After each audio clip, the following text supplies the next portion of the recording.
28 साल माघ 3 गते साधारण अवस्थामा राजा महेन्द्र भरतपुरको लागि निक्लिएका थिए। यो भ्रमण करिब 1 महिनाको लागि तय गरिएको थियो, तर उनी त्यति लामो समय भने बाँच्न पाएनन्। अचानक 16 गतेको राति हार्ट एट्याकका कारणले उनको मृत्यु भयो। अर्को दिनको बिहान 3:45 मा डाक्टरहरूले मृत्यु भएको घोषणा गर्छन्। पुलिस रिपोर्ट, न्युजपेपर, विभिन्न किसिमका आर्टिकलमा यही नै लेखिएको छ।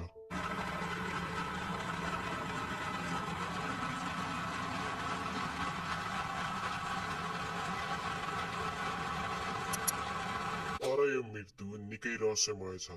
यस पछाडि भएका सर्टेन घटनाहरूले यो केसमा विभिन्न किसिमका तर्कहरूको निकर्षित गर्छन्।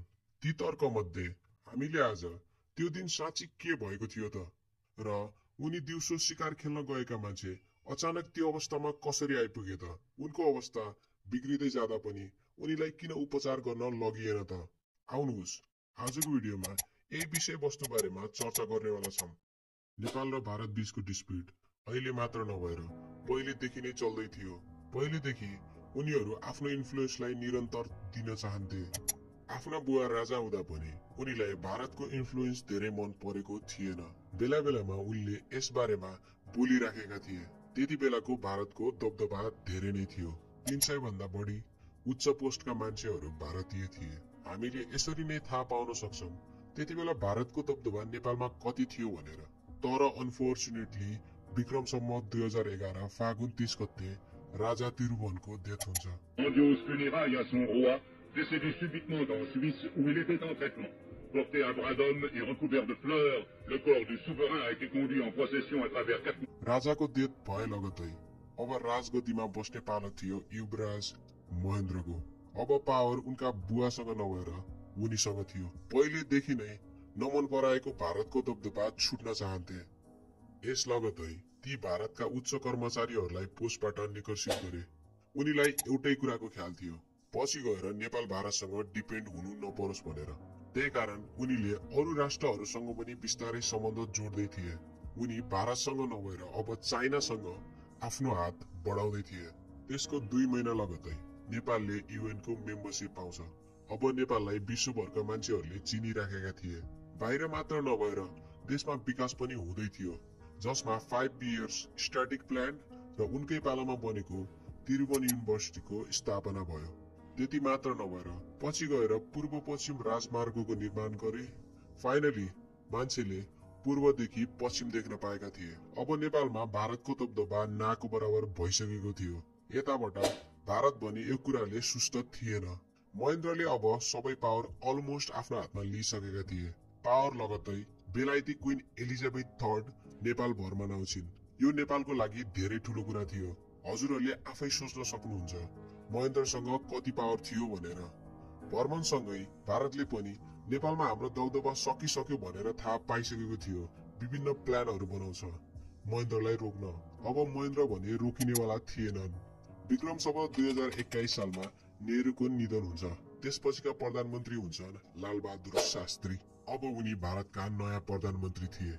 उनले छोटो समयमा नै धेरै लोकप्रियता कमाइसकेका थिए।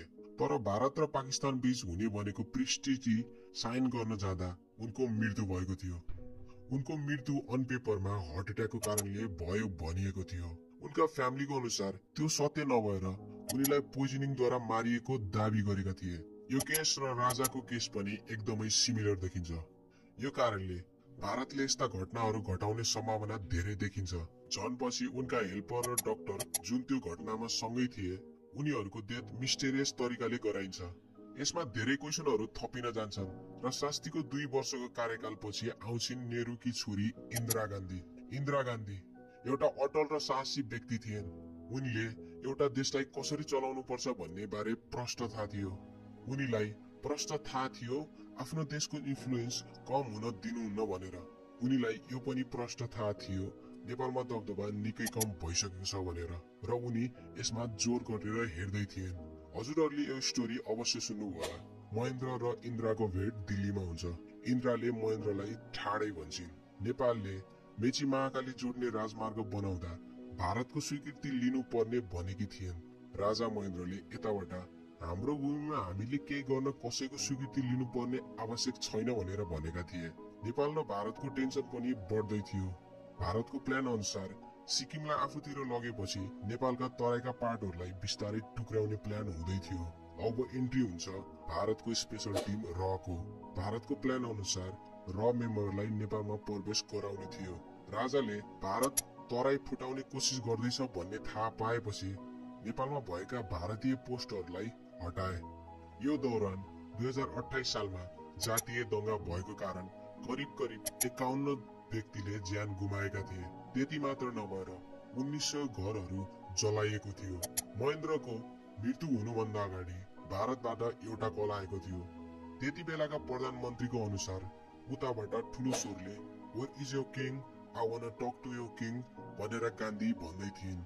त्यति बेला महेन्द्र नभएको कारणले उताबाट अर्को मेसेज आउँछ, tell your king to talk to me if he want remain king. यो सबै कुराले बुझ्न सक्नुहुन्छ भारत र नेपालको सम्बन्ध कति तातिएको थियो भनेर। And let's talk about what really happened that day. राजा महेन्द्र जंगलबाट फर्किँदा उनलाई हल्का अनइजी फिल भए जस्तो भयो। त्यो पछिको 3-4 घण्टामा त्यो समस्या निकै बढ्न थाल्यो। उनी अब बेडमा सुत्ने अवस्थामा पुगिसकेका थिए। अवस्था बदतर भएपछि डाक्टर बोलाउने निर्णय गरियो। डाक्टर भने भारतबाट बोलाइयो। दिल्लीका एमएस हस्पिटलका डाक्टर एमएस भाटियालाई बोलाइयो। उनी नेपाल आइपुग्छन्। उनीले सकेसम्म महेन्द्रलाई निको पार्ने कोसिस गरिरहेका थिए। अनफोर्चुनेटली उनको सक्दो प्रयासपछि पनि उनले राजाको ज्यान भने बचाउन असफल रहे। And this is the whole story. यसमा पोइन्ट आउट गर्ने कुराहरू धेरै छ। नम्बर 1, राम्रै अवस्थामा गएका मान्छे जंगलबाट किन त्यसरी फर्किए? एन्ड नम्बर 2, राजालाई अर्को देश उपचार गर्न किन लगिएन त? नम्बर 3, नेपालमा डाक्टर नभए जसरी भारतबाट किन बोलाइयो? And number 4, as a common sense हामी सबैले बुझ्न सक्छौं यदि डाक्टर हजुरको घरमा आयो भने अभियसली उसँग हाई कमान्डको एक्सेस हुँदैन। त्यो थाहा हुँदा हुँदै पनि दिल्लीबाट डाक्टर किन बोलाइयो? And this is the most important one, यदि राजा र भारतको सम्बन्ध राम्रो थिएन भने डाक्टर साहब दिल्लीबाट किन बोलाइयो त?